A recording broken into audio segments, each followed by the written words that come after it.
Esses dias, enquanto eu pensava em algumas situações com as quais nos deparamos no dia a dia no meio gospel, eu comecei a refletir na frase de Karl Marx, a religião é o ópio do povo, que ele usa no contexto das revoluções industriais, onde, além dos homens que eram forçados a trabalhar, crianças, idosos e grávidas também tinham que trabalhar igualmente em péssimas condições, e ao saírem do trabalho e quando chegavam em seus abrigos usavam o ópio, que os deixava alucinados ao ponto de terem a sensação ilusória de que o amanhã seria melhor, quando na verdade a situação seria a mesma ou pior ainda no dia seguinte. E refletindo na frase de Marx, eu fiquei pensando na quantidade de eventos que geram esses avivamentos de finais de semana, quando na segunda-feira volta tudo ao normal,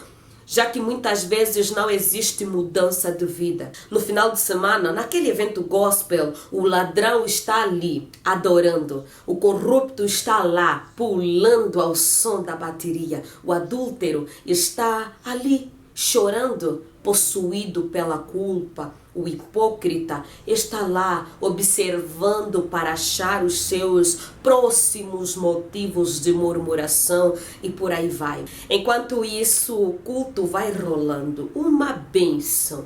E no final de tudo, nós vamos para uma deliciosa cantina. Jogamos conversa fora e cada um vai para sua casa para começarmos uma nova semana, onde o ladrão continuará roubando, o mentiroso continuará mentindo, o idólatra se ajoelha diante de seus deuses de novo, e a adúltera vai atrás de seus amantes, enquanto o corrupto prepara o seu golpe e ronda sua próxima vítima. Isso sem falar na quantidade de crentes processando outros crentes, agindo como se o perdão tivesse perdido a validade. E não me digam que cada caso é um caso, não, porque quando Pedro perguntou para Jesus quantas vezes poderia perdoar seu próximo, Jesus disse 70 vezes 7. Eu assusto com a forma como somos uma geração sem temor. E muitas vezes usamos a graça como desculpa, sem saber que a graça é muito mais perigosa do que a lei, já que ela nos comprometeu e, consequentemente, nos tornou devedores. Eu fico pensando onde nós iremos parar com muitos de nós tomando sopa no bacio. Sim, tomando sopa no pinico. Pegamos as coisas do mundo e tentamos manipular Deus colocando o gospel em frente. Porque isso gospel. Porque aquilo gospel. Já não vou me espantar se daqui a alguns dias tivermos pecado gospel.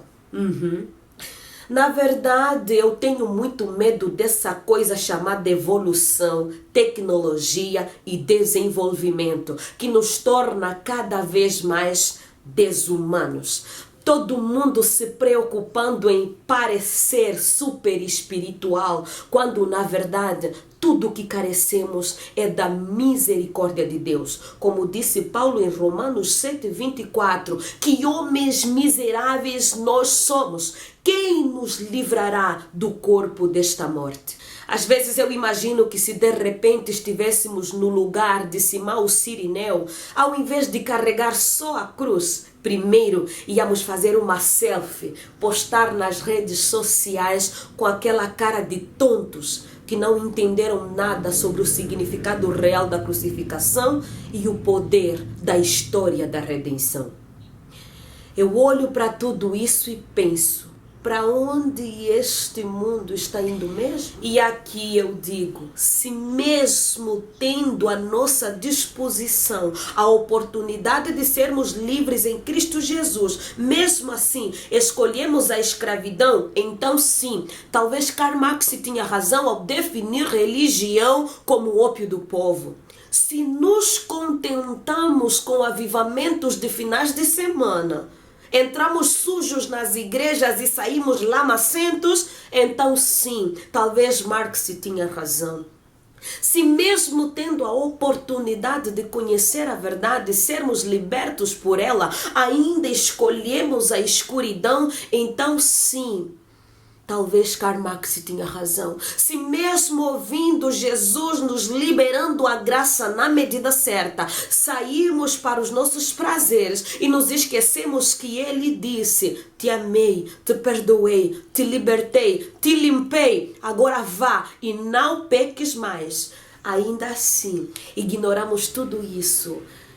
Então sim, talvez Karl Marx tinha razão, mas se hoje mesmo, de novo, corrermos para Cristo e decidirmos ficar com Ele e permanecer nele, então Karl Marx ainda continuará sem razão, pois homens e mulheres que vivem manifestam Cristo na essência e no comportamento podem sim trazer o avivamento verdadeiro que vá além dos finais de semanas. Avivamentos que geram mudança de vida, avivamentos que se prolongam na segunda, na terça, na quarta e no domingo de novo, avivamentos que geram frutos na vida do próximo, na rua, no trabalho, no casamento, na igreja, na cidade, na nação. E eu acredito que isso mudará a história, pois deste jeito os nossos corações serão incendiados pelo verdadeiro amor a Deus e seremos canal dele para a transformação do mundo.